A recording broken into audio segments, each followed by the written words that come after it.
It was an announcement for the ages as the presidents of Cuba and the United States declared their agreement to normalize relations between their countries. Their words brought images of the Cold War and of an island that captured the imagination of many. Our next guest is an immigration attorney who represents many Latin American clients.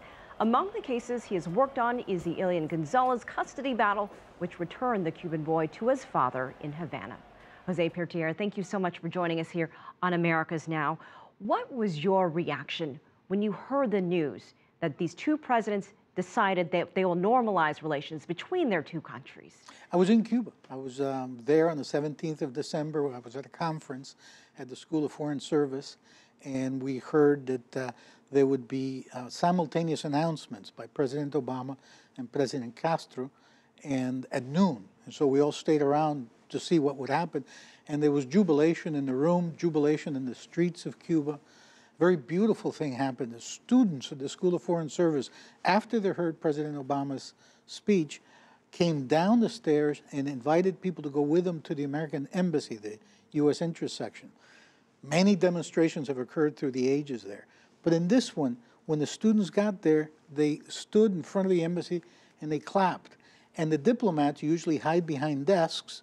American diplomats looked through the windows and clapped back. It was a beautiful moment. What went through your mind as you saw all that? I have lived so many years with this American blockade of Cuba that I just couldn't believe it was true. This is the beginning of the end for the U.S. blockade against Cuba. These measures, so many people can now travel to Cuba. Tourism is not allowed, but there are 12 different categories of travelers that are now authorized to go. This business of American companies being able to invest in the private sector in Cuba, the growth of internet in Cuba through American investment, all this is bringing about changes in the U.S. so that ultimately we're going to see a complete lifting of the blockade. I'm optimistic that this is going to happen. You know, after much speculation, everyone was talking about what did Fidel think? What did he know? And we finally saw something in the Grandma newspaper, and then we saw some photographs released of him by Cuba. What do you make of his reaction? He said that he was aware of everything, but didn't completely trust the United States yet. Well, it's hard to trust a country that for so many years, for over 5 decades, has blockaded, invaded, and also used proxies to engage in acts of terrorism against Cuba. It's hard to trust that person. It's hard to go from enemy to neighbor with respect to the United States. And the major premise of U.S. policy towards Cuba remains the same, which is to try to effect regime change in Cuba. Before, the idea was, well, let's asphyxiate Cuba and thereby remove the government of Cuba. Now it's, let's trade with Cuba, let's bombard them with consumer goods, and that will generate a change of government. I don't think it's going to happen, but that's the major premise. And that's why I think Fidel Castro, the government of Cuba, and so many Cubans are wary of these things. But they also understand that Cuba needs to move on, and the United States needs to move on. And it's time to build bridges and not trenches. It's in the interest of both countries. And if you look at it in terms of the geopolitical interests of each country, this is the correct move by President Obama, and I think Cuba is going to accept it. So how has this affected the United States standing in the region with this decision coming forward? I think it's removed a serious obstacle by returning the 3 Cubans that were in prison in the United States and receiving back Alan Gross in exchange, plus another individual.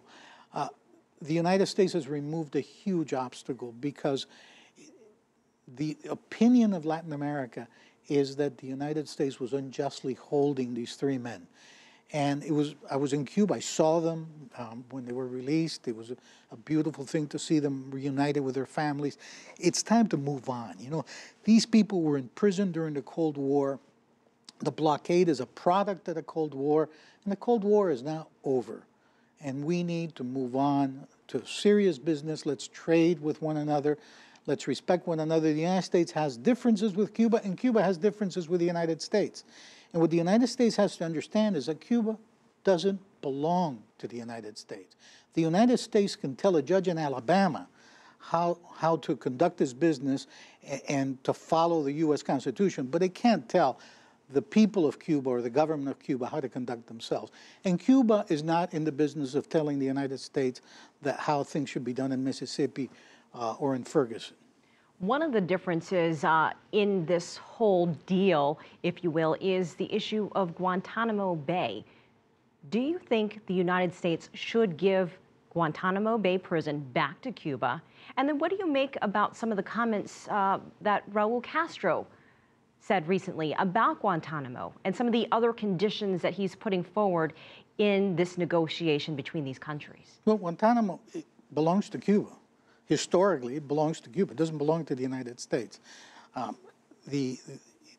First of all, it was never intended to be a prison. When they signed this unilateral lease, which is an illegal lease, but they signed it with Cuba, it was supposed to be a naval weighing station, not a prison, certainly not a place to torture folks. And I think President Obama will close the prison. Now, he needs to do more than that, though. He needs to recognize that Guantanamo does not belong to the United States any more than Alabama belongs to Cuba. And he needs to return it and recognize the sovereignty of the entire country of Cuba and not say part of it belongs to us or the kind of government you have in Cuba is something we have a say in. The United States has no say in Cuban affairs, and Guantanamo belongs to Cuba. All right, Jose Pertierra, thank you so much for your time. We appreciate you joining us here on America's Now. Thank you. Always a pleasure.